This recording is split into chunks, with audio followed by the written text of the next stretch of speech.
So the idea behind the mercenaries in Dust is that unlike a lot of other games, you're not just a soldier on the battlefield. The idea is that they've taken the best people that they have, they've taken their best soldiers, their best killers, and they've modified them to make them immortal. So when you die in Dust, essentially your memories, your personality is being transferred and inserted into another clone where they just throw you back onto the battlefield again. So not only do you have these people who know they can't really permanently die, but they're also suited up in the highest technology, the most dangerous gear that they can give them this far in the future. You're wearing suits that are armored, you're wearing suits that have environment systems, they have shields. So, you know, really you're going out there in the equivalent of like a heavily armored tank. And all of the firepower that's being thrown around on the battlefield is much larger because of that. Another key difference with Dust is when the boots hit the battlefield. It's when the mercs are fighting on the surface of the planets.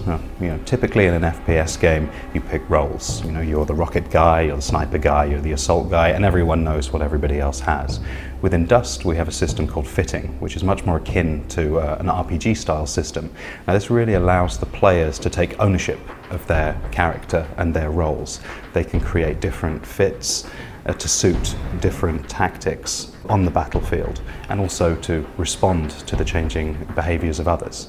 This adds a further layer of strategy when you're planning your battle and trying to take control of a planet. Weapons in Dust are kind of an interesting topic as well. Most of the time when people build first-person shooters, they're trying to build guns that look like real-world equivalents.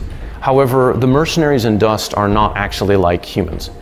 They're biologically enhanced, they're built, they're clones, and they're wearing armor and they've got shielding systems. So one of the things we really push for in Dust is the idea that they're more reckless with their lives and they're more reckless with what they're willing to use as firepower than normal people are.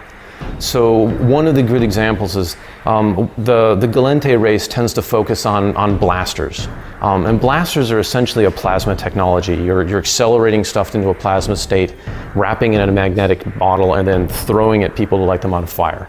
And so we really want to play up the idea that, you know, you're immortal, you're armored, you're shielded, you know that you've been built to take more punishment than a normal human ever could.